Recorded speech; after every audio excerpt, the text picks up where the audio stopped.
करम दीन चौकीदार अपनी साइकिल के हैंडल से गोश्त की चंद थैलियां लटकाए तेज तेज पैडल मारता हुआ अपनी धुन में चला जा रहा था। उसके चेहरे पे एक अनोखी सी मुसर्रत और तमानियत के आसार नजर आ रहे थे।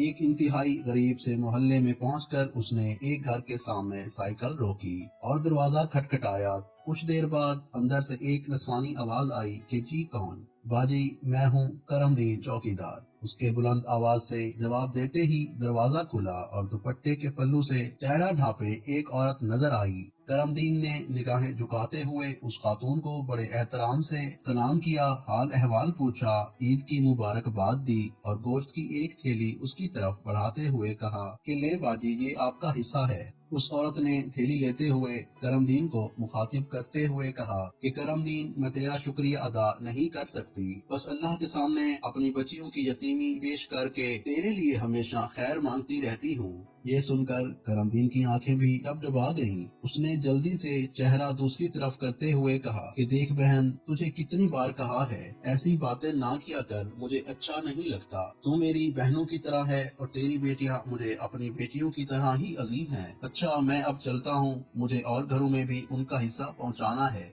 ये कहकर वो उस खातून का जवाब सुने बगैर साइकिल पे बैठा और जल्दी से आगे बढ़ गया। ये हाकिम अली माली का घर था और ये खातून हाकिम अली की बेवा थी। करमदीन चौकीदार और हाकिम अली माली एक बहुत बड़े सेठ के बंगले पे काम करते थे।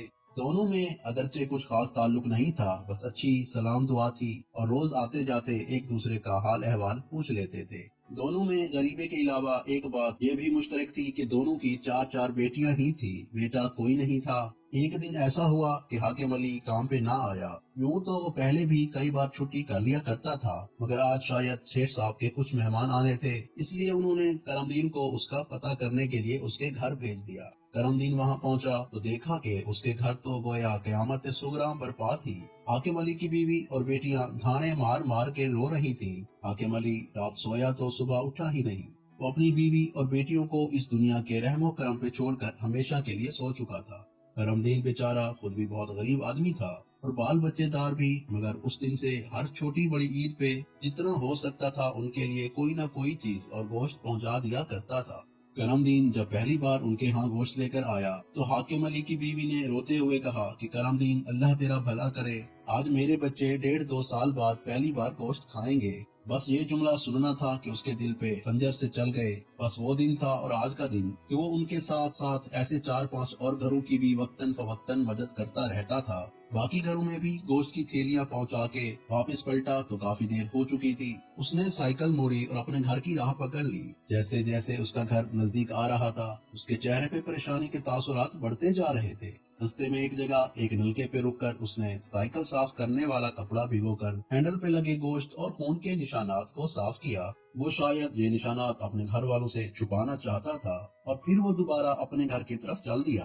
ये उसका हर साल का मामूल था कि वो सुबह सवेरे अपने पुराने धुले हुए कपड़े पहनकर ईद की नमाज पढ़ने अपनी कच्ची बस्ती से बहुत दूर शहर के सबसे बड़े मोहल्ले में जाता और ईद की नमाज के बाद लोगों के घरों से गोश्त जमा करना शुरू कर देता। गो के वो जाती तौर पर बहुत खुददार इंसान था। किसी के सामने हाथ फैलाना उसके लिए मर जाने के बराबर था, मगर हाकिम अली की बेवा और यतीम बच्चियों की खातिर वो ये काम भी कर गुजरता। वो दोपहर तक गोश्त जमा करता और दोपहर के बाद उनके घरों में जाके दे आता और वो लोग यही समझते कि शायद करमदीन की अपनी कुर्बानी होती है, और वो वाकई ये करमदीन की कुर्बानी ही थी। वो अपनी इज्जत नफ्स और खुददारी के गले पे छुरी फेर कर ही उनके लिए लोगों के सामने दामन फैलाकर गोश्त इकट्ठा किया करता था। जाहिर है उसके लिए इससे बड़ी कुर्बानी और क्या हो सकती थी। साल साल बाद करमदीन की बदौलत गोश्त का मुंह देखने वाले ये कब जानते थे कि खुद करमदीन के घर साल के बाद भी गोश्त नहीं पकता।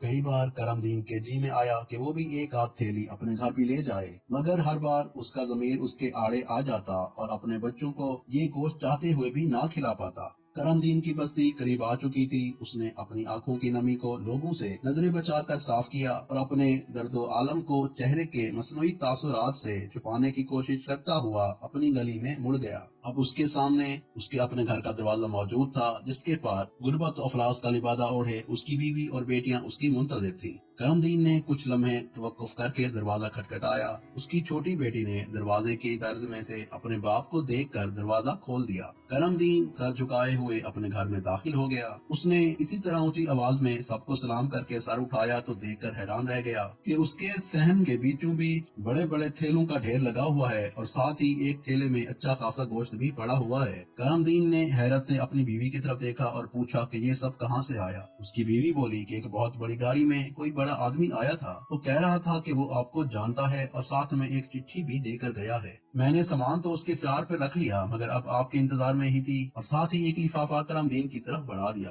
करमदीन ने जल्दी से लिफाफा खोला और उसमें मौजूद चिट्ठी पढ़ने लग गया। सलाम दुआ के बाद लिखा था कि यार करमे, मैं तुझे एक आम सा बंदा समझता रहा, मगर तू तो बहुत बड़ा आदमी निकला, इतना बड़ा कि तेरे सामने मुझे अपना आप बहुत छोटा महसूस होने लगा। मुझे तेरे बारे में कुछ बातें कहीं से पता चली थी, फिर मैंने सारा दिन तेरा पीछा किया और हाकिम अली के घर तक जा पहुंचा। वहां से मुझे तेरे बारे में बाकी सब पता चल गया और जब तेरे घर आया तो पता चला तेरे अपने घर के हालात भी बिल्कुल इन्हीं लोगों जैसे हैं। करमे, ये कुछ चीजें ईद का तोहफा समझकर कबूल कर ले, तुझे अल्लाह का वास्ता इनकार ना करना। आज से तेरा और बाकी 5 घरों का सारा खर्च मेरे जिम्मे हुआ। बाकी बातें शाम को बंगले पे करते हैं। और हाँ, आज ड्यूटी पे जरा जल्दी आ जाना। बिन जाने तेरा सेठ।